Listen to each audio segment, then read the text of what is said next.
Helping children develop good oral health habits at an early age is critical to their enjoying a lifetime of healthy smiles. Because most young children don't have the manual dexterity needed to properly brush their teeth, experts recommend that children brush their own teeth and that parents brush their teeth for them again to ensure proper dental care until the age of 5 or 6.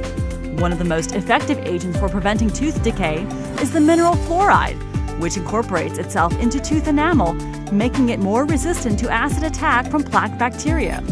Children who drink water containing fluoride from the time they're born, on average, have up to 50% fewer cavities. If you're not sure your child is getting the proper amount of fluoride, ask your dentist for fluoride supplements. When children brush their teeth, it's important that they spit the toothpaste out, not swallow it. Too much fluoride can lead to fluorosis.